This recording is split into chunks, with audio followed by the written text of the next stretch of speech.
Hey guys, TK1904 here, and I'm here with the WrestleMania prediction video. I was debating on doing this or not. I was leaning more towards no, but then I saw the homie BSG, Big Shaggy Gaming, doing it. Commented on his video saying like, I was debating about doing this, whatever. He said you got nothing to lose, which is true. I don't have nothing to lose. If anything, I have more to gain for making a video. So I kind of went over his predictions. And then I made my predictions, and I went over his predictions. Both of us have very different, and some of them are the same. So the order that I'm going to be doing the matches, my predictions, are in the order on what I saw on WWE.com. Obviously, they're probably going to change the order the day of WrestleMania or whatever. But for now, I linked that. The order thing, I did it from bottom to top because they have on top the Orton Bray match. So I did it from the bottom, which is where the kickoff show is. So let's go ahead and let's start off with the kickoff. Yeah. Alright, so the first match I'm going to be predicting is going to be the Cruiserweight Championship match. I don't know why WWE.com has it on the very bottom. But it's Austin Aries versus Neville, A-Double versus the King of the Cruiserweights. Personally, I think A-Double's going to win. He's the greatest man that ever lived. He's hot right now in WWE. Like, ever since he came back from his broken orbital bone, I think is what it was. You know, him and Neville, they've been doing some great stuff. I'm sure the feud will go on past Mania. But I think for right now, maybe A-Double will win the Cruiserweight Championship and become the new, quote, King of the Cruiserweights. I've always been a fan of Aries too, ever since I first laid eyes on him in TNA, in Impact, when he first did the Option C. I used to jokingly call him the CM Punk of Impact, of TNA. I don't know why, but I used to. Anyway, I think Austin Aries is going to take the gold, or purple leather. Alright, the next match is the Andre the Giant Memorial Battle Royal. So I'm going over the list right now, and there's quite a few people in there. At the current time of me recording this, the latest addition is Tian Bing, who is a Chinese wrestler from NXT, who I don't even think has maybe stepped foot in NXT. I don't know. I don't watch NXT that much, unfortunately. I'm looking at the list. You know, I see a bunch of people who's going to be eliminated way early, like friggin' the Ascension. They might get eliminated early. Hawkins, Cruz. No, like BSG, Big Shaggy Gaming, he wants Show to win, or he predicted Show's gonna win. But he's thinking maybe Braun. I'm going with just pure Braun. His reasoning for Show is, I agree with his reasoning, because Show's contract is up in February of next year. So this will be his last WrestleMania. And I think he even said that he's going to retire. He's not going to renew a contract. So this is Show's last big Mania, or last Mania. So I think Show's one of those old school wrestlers where they'll put over the younger talent. You know, Flair did it with Michaels. I guess Michaels did it with Taker. But whatever. You know, I think Show's one of those old school people that, you know, will put the younger guys over. So I'm thinking Braun will be the winner, Braun Strowman, because he needs a monster push. Like, he was doing good until Taker showed up, you know, with the Roman Reigns thing. Like, people were actually starting to get behind Braun Strowman, but yeah, I think Braun will win, because he needs to win, in my opinion. Alright, the next match on the list, get it, list, Chris Jericho, but it's not Jericho. It's Enzo and Cass, Sheamus, Cesaro, and the Club, or the Good Brothers, whatever the hell you want to call them. I'm calling them still Bullet Club. Personally, it's a ladder match, so you think a guy like maybe Enzo would be good, because, you know, he's kind of small. Maybe Cesaro and Sheamus. Actually, Cesaro and Sheamus would have the upper hand, because they've been in multiple Money in the Bank ladder matches. But anyway, my prediction is the Club. they still need to hold the titles for a lot longer. You know, a lot of people, when they first, debuted, not when they first debuted, but when they were around, they were like, oh, these guys are making fun of Big E's testicles. Why are they trying to be funny? They need to be the silent ass-kicking guy. I think they can do both. I think they could be comedy, but still be an ass-kicker. That's why I think they should win in the ladder match. But, yeah, Club. Good brothers. Machine Gun Carl Anderson and Luke Gallows. Alright, so the next match on the WWE.com is Alexa Bliss defending her championship against, quote, every available SmackDown Live women's wrestler. So that's open for interpretation. For now, my prediction is going to be solely based on the people who have been announced for it. I mean, there's still a chance that I think Lita was rumored, Kelly, just to name a few. I think they were rumored to come back for this match. But so far, okay, so it's Alexa Bliss, Becky Lynch, Natalya, Mickie James, and Carmella, and Naomi. I think Naomi's going to win. She lost the title due to injury, and she came back really quick. I think the scare was with her when she had to forfeit the title was that she had the same kind of injury as Seth Rollins. And I don't think Seth Rollins is fully cleared to actually compete, but Naomi appears to be. So I think they're going to put the title back on Naomi because she never lost the belt, and it's still kind of quick enough to where whatever the plan they did have with her with the belt, they can still do it if they even had a plan. Let's be honest. Some of the WWE writing, quiet. Anyway, Naomi. Next match is Dean Ambrose versus Baron Corbin for the Intercontinental Championship. One thing that I and some of the other wrestling YouTubers that I watch, like What Culture and Big Shaggy, was that this title needs to have some kind of a gimmicky thing, like Falls Count Anywhere, no DQ, street fight, cage, something.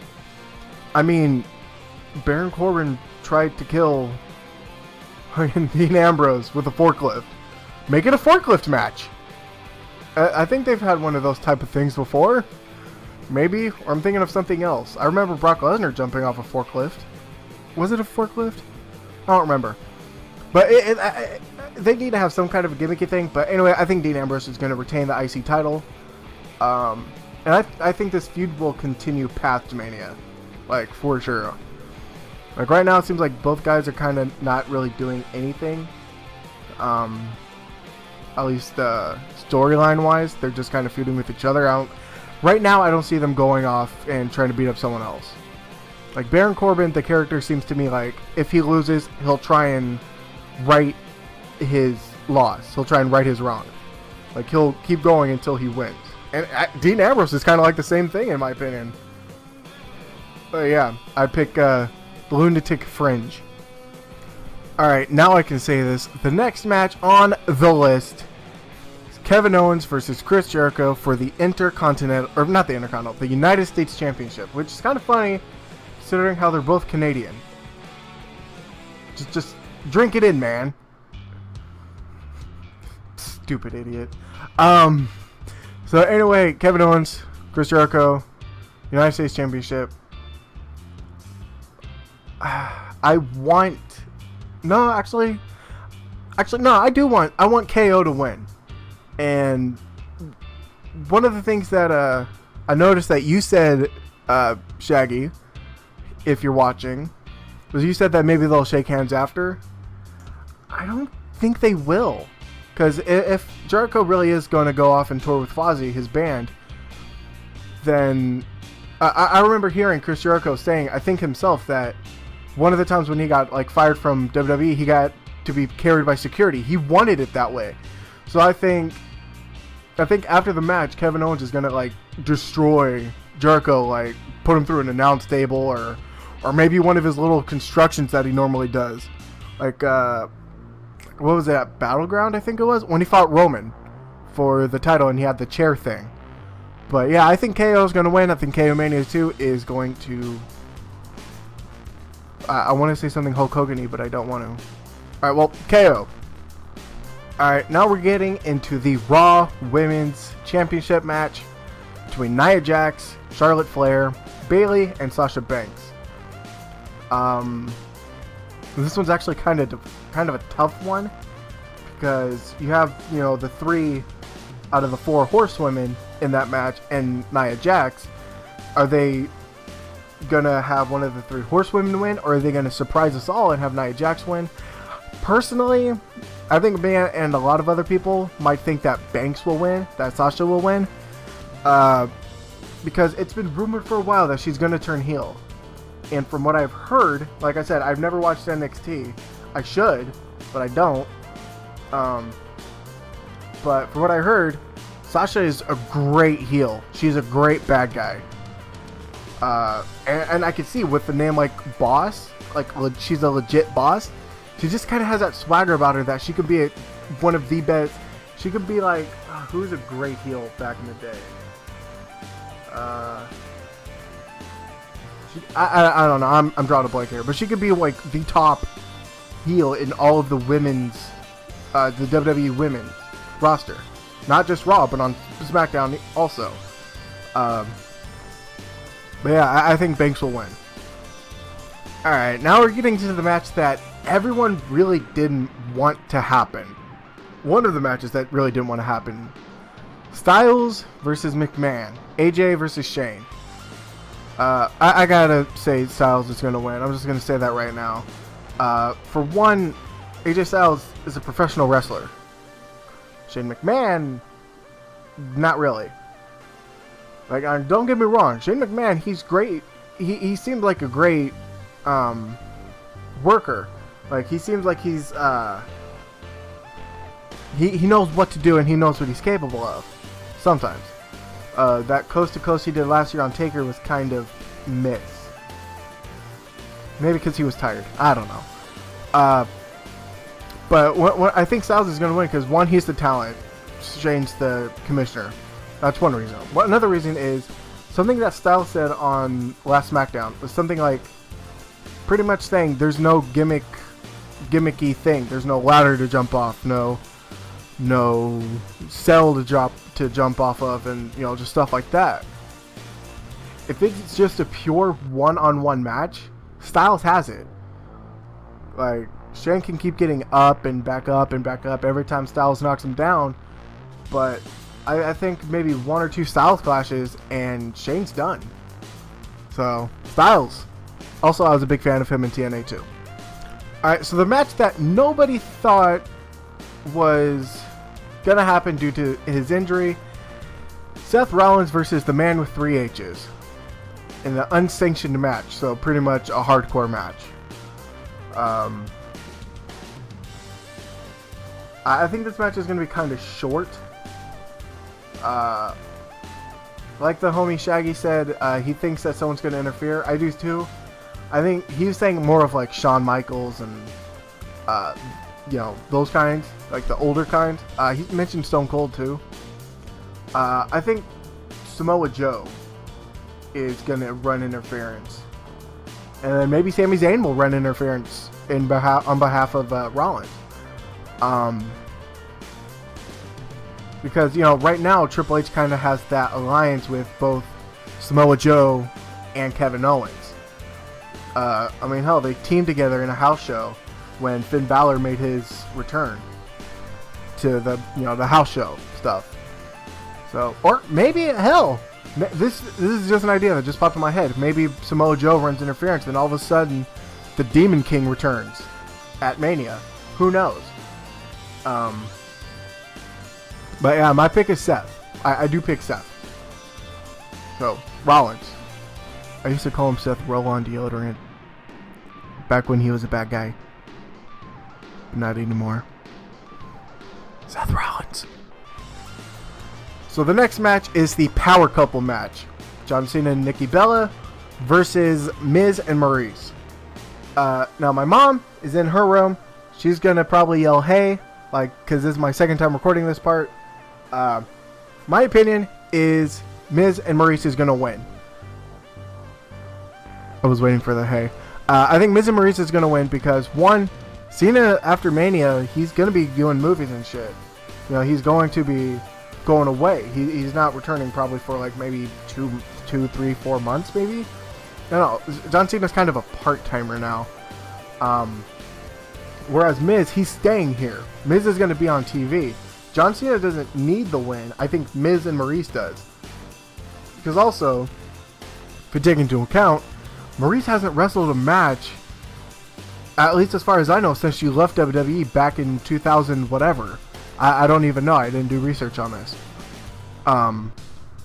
So it'd be great for her to win her like comeback match, her return, her in-ring return at Mania. And Miz right now, he's kind of hot right now. I mean, he's, you know, all the stuff he's doing with Daniel Bryan, copying his moves, and you know, the Total Bella skit that he did, that was amazing. But yeah, I think Miz and Maurice should win.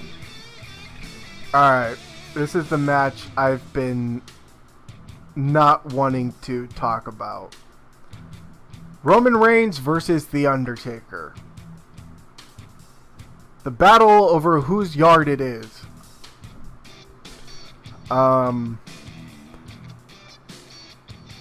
Ever since I first started watching wrestling, one of my all-time favorite wrestler is the Dead Man.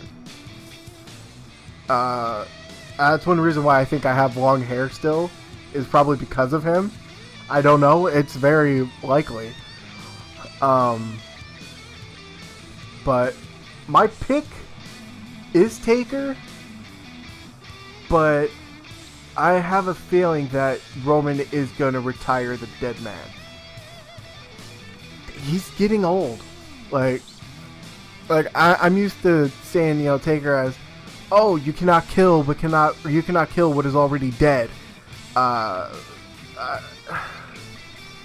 You know, way back in the day when I first started watching wrestling, you know, I thought he was immortal. You know, I thought he was going to be around forever, and you know, he's human. He plays a character, and he plays a character well. Like, most everyone's private life is out there. His really isn't. I want Taker to win. I already know my niece Brianna wants Roman to win because that's her all-time favorite right now. So Bri and I, my niece Brianna and I, will probably be watching this match, and we will both be like, "Oh, your guy sucks. No, your guys suck. Shut up, butthole." I don't know. But yeah, I want Taker to win. My pick is Taker to win. I don't care if I feel like he's gonna lose or not. He is my pick. Rest in peace.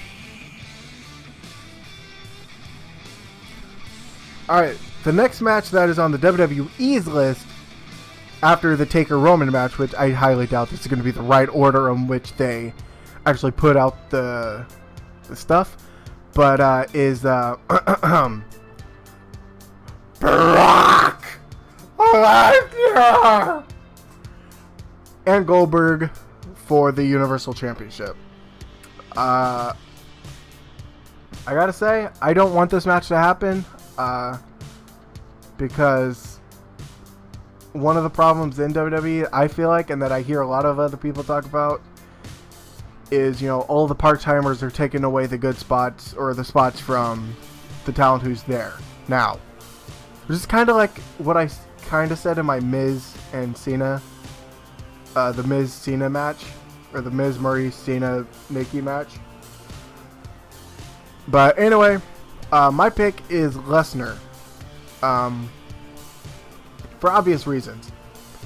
He's been beat down by Goldberg so many times. Like, there's no way that Brock Lesnar, who is a UFC heavyweight championship, or who has won the UFC championship, is not going to train his ass off to win. I mean, I think What Culture said that Goldberg's wrestled a mere since he's been back like 2 minutes or something like that. And Brock's kind of staying, even though he's a part-timer. Brock's staying, Goldberg's leaving. So I gotta pick Lesnar. Also, he's my brother-in-law's favorite wrestler too. Alright, the final match that is on WWE.com's list, well, technically the first, but you know what I mean, is Bray Wyatt versus Randy Orton for the WWE Championship, or WWE Heavyweight Championship, or whatever the fuck they call it. So, you got Randy Orton, who's been, and Bray Wyatt. They were enemies, now they're friends, and then they're enemies again. I don't know. That whole thing is kind of too short, in my opinion. That happened in a short amount of time. But my pick is Bray Wyatt. I picked Bray because, one, Orton doesn't need another title. He really doesn't. He's already going to be a Hall of Famer whenever he's done. He's already had a great career. Bray Wyatt is still going to be around in like 10 years, whereas Randy might not. Or 20, whatever. You know, when Bray Wyatt first debuted with the Wyatt family, it was amazing. I was like, oh my god, who the hell why is Husky Harris beating up Kane with these two other dudes who I don't have no idea who they are? I think it's Wyatt's time to shine. Like, I know the whole stuff with burning down the compound and what is it, desecrating Sister Abigail's grave, and Wyatt bathing himself in Abigail's ashes. That's weird. They're weird. The story is weird, but it's kind of entertaining for me. But it's Bray's time to shine. You know, Bray Wyatt, I always felt had potential to be a main event player. Kind of like Wade Barrett back in the day. Till something happened. I'm not going to say anything. If you're a wrestling fan, you already know what happened. But yeah, it's why it's time to shine. I mean, he's got to have the whole world in his hands. Right? Everyone should follow the buzzards. But yeah. Wyatt. But anyway, that's going to do it for this, I don't know how long, prediction video. I was going to mention this in the beginning, but then I forgot. Obviously, you guys just watched the whole thing, so you know that I didn't mention any surprise returns other than a potential Finn Balor that I just thought of. But I know it's rumored, not rumored, but theorized that the Hardys are going to show up. Mainly the Hardys. They did mention Lita and Kelly and Maria Kanellis and someone else. Someone else was supposed to join them, or rumored to. I'm doing my predictions was based off of what WWE has told us who's going to be in what match. So that was based on my predictions. If there are returns, great. I think that they will be positively wonderful. I should not do that on camera. But yeah, anyway, guys, I'm TK1904. Be sure to comment, like, and subscribe to the channel for maybe more wrestling stuff. I don't know. We'll see. Play some music with an awesome logo, and I'll see you all in the future. Bye. Oh, and one real quick last thing. Fuck that owl. Bye.